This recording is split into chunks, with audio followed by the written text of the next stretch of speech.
सभी को नमस्ते। अब हम अपने अगले योग की तरफ चलेंगे। ये योग है पर्वत योग। कुंडली में ये योग जब बनता है तो इसे शुभ माना जाता है। यह धन समृद्धि देता है और साथ ही जीवन में स्थिरता देता है। यह बहुत ही अच्छा योग होता है। जब भी यह योग बनेगा और जिसके भी कुंडली में यह योग बनेगा उसे जीवन में सारी खुशियाँ मिलेंगी। उसे माँ का प्यार भरपूर मात्रा में मिलेगा। परिवार के सदस्य उससे बहुत प्यार करेंगे और सम्मान भी देंगे। इन लोग की प्रवृत्ति, जिनके कुंडली में पर्वत योग बनता है, इनकी प्रवृत्ति क्या होती है? मदद करने की होती है। ये जिस भी क्षेत्र में जाएंगे, मान लीजिए ये नौकरी करते हैं तो नौकरी के क्षेत्र में, व्यवसाय करते हैं तो व्यवसाय के क्षेत्र में एकदम टॉप पर जाते हैं, एकदम शिखर पर, मतलब सबसे अच्छी पोस्ट इनको ही होती है। ये बहुत से अच्छे कर्मा संचित करते हैं। इनके जो कर्मा होते हैं वो बहुत अच्छे होते हैं।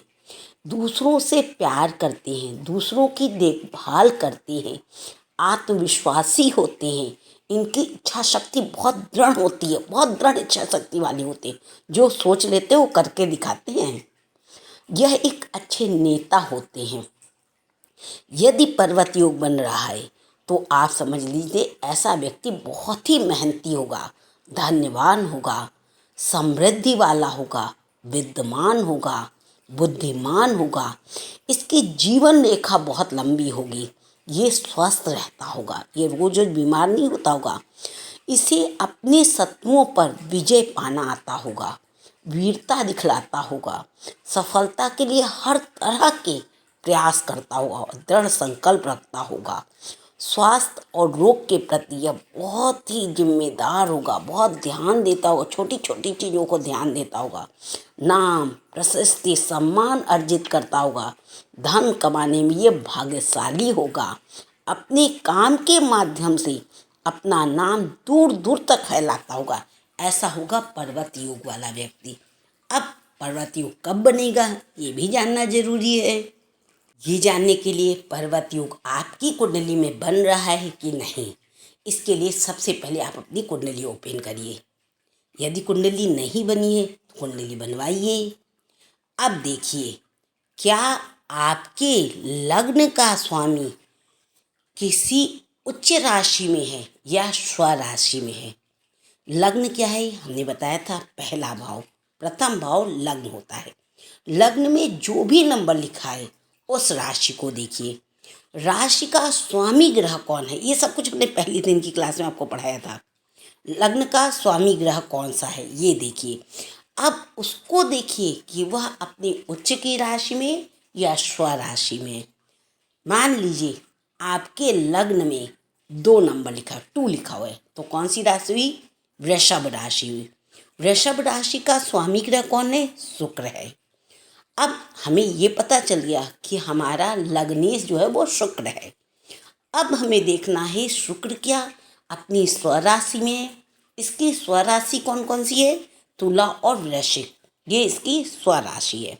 तो सबसे पहले देखिए क्या यह अपनी स्वराशि में है, मतलब कि जहाँ पर भी शुक्र बैठा है वहाँ 2 लिखा है या 7 लिखा है। अगर 2 लिखा है तो स्वराशि है और 7 लिखा हुआ है तो भी वह स्वराशि है, तो यह पर्वत योग बनेगा। इसी के साथ अब ये भी देखिए क्या शुक्र अपनी उच्च की राशि में है। उच्च की राशि भी हमने आपको पढ़ाई है।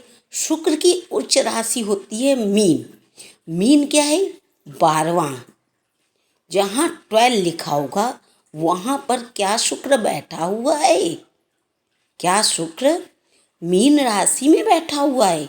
यदि बैठा है तो अपनी उच्च की राशि में है। ये हो गया स्वराशि, उच्च राशि। इसके साथ ही यदि लग्नेश, लग्न का स्वामी मीन्स अभी हमने क्या निकाला? लग्नेश शुक्र, जिनके में 2 लिखा हुआ है लग्न स्थान पे, उनका स्वामी क्या है? शुक्र है। उनका लग्नेश शुक्र है। क्या शुक्र प्रथम भाव, चतुर्थ भाव, सप्तम भाव या दसम भाव में है? अगर है तो वह पर्वत योग बना रहा है। इसी तरह कहीं ऐसा तो नहीं कि यह शुक्र जो है वो त्रिकोण में है, प्रथम में, पंचम में या नवम भाव में है, तब भी यह अपना पर्वत योग बनाएगा। ठीक है। इसी के साथ यहाँ एक चीज याद रखिएगा कि इस कुंडली में छठी और आठवें भाव में कोई भी ग्रह नहीं होना चाहिए। यदि कोई ग्रह छठे या आठवें भाव में है तो पर्वत योग नहीं बनेगा। तो यहाँ क्या क्या समझ में आया है? पहले सबसे छठा और आठवां भाव देखिए, यदि वहाँ कोई ग्रह नहीं है तो फिर लग्नेश को देखिए, क्या लग्नेश स्वराशि में है या उच्च की राशि में है। इसी के साथ लग्नेश प्रथम, चतुर्थ, सप्तम या दसम भाव में है, केंद्र में, या लग्नेश त्रिकोण में है, प्रथम, पंचम या नवम भाव में है, तो भी यह योग बनेगा। ठीक है।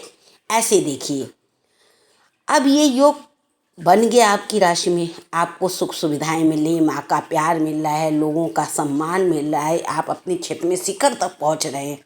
अब इसको और अच्छा करना चाहते हैं कि योग बन रहा है, परंतु इसमें हमको उतने फल नहीं मिल रहे हैं, उतने फायदे नहीं हो रहे हैं जितना कि हमने आपको बताया कि पर्वत योग में होते हैं। ऐसी स्थिति में आपको कुछ उपाय करने चाहिए। उपाय क्या करने हैं आपको? सबसे पहला, आलस का त्याग करना है। बातों में टाल मटोल नहीं करना है, अभी कर लेंगे, तब कर लेंगे, फिर कर लेंगे, नहीं नहीं, ऐसा नहीं करना है। बातों को सही करना, आलस का त्याग करना है।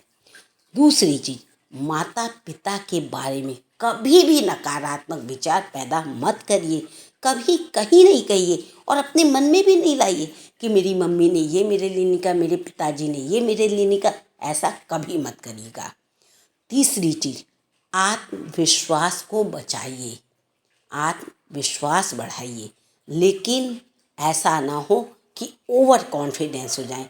तो आपको ओवर कॉन्फिडेंस से बचना होगा। अपने जीवन में सभी का आभार मानना होगा। अगर वो सब्जी वाला भी है तो उसका भी आभार मानना है, यदि स्वीपर है उसने सफाई की है तो उसका भी आभार मानना है। झूठ और बेईमानी से बचना है। अपनी शक्ति और अपने पद का, जिस पद में आप बैठे हुए हैं, उसका अनुचित लाभ नहीं उठाना है। जीवन में विनम्र रहना है, सभी के संग प्यार से बात करनी है। अपने पर्वत योग को और शुभ करने के लिए इन सभी चीज़ों का पालन करें। अब अगले योग के बारे में बात करेंगे। तब तक के लिए आप सभी से विदा चाहते हैं। क्लास को यहीं विराम देते हैं। आप सभी का धन्यवाद।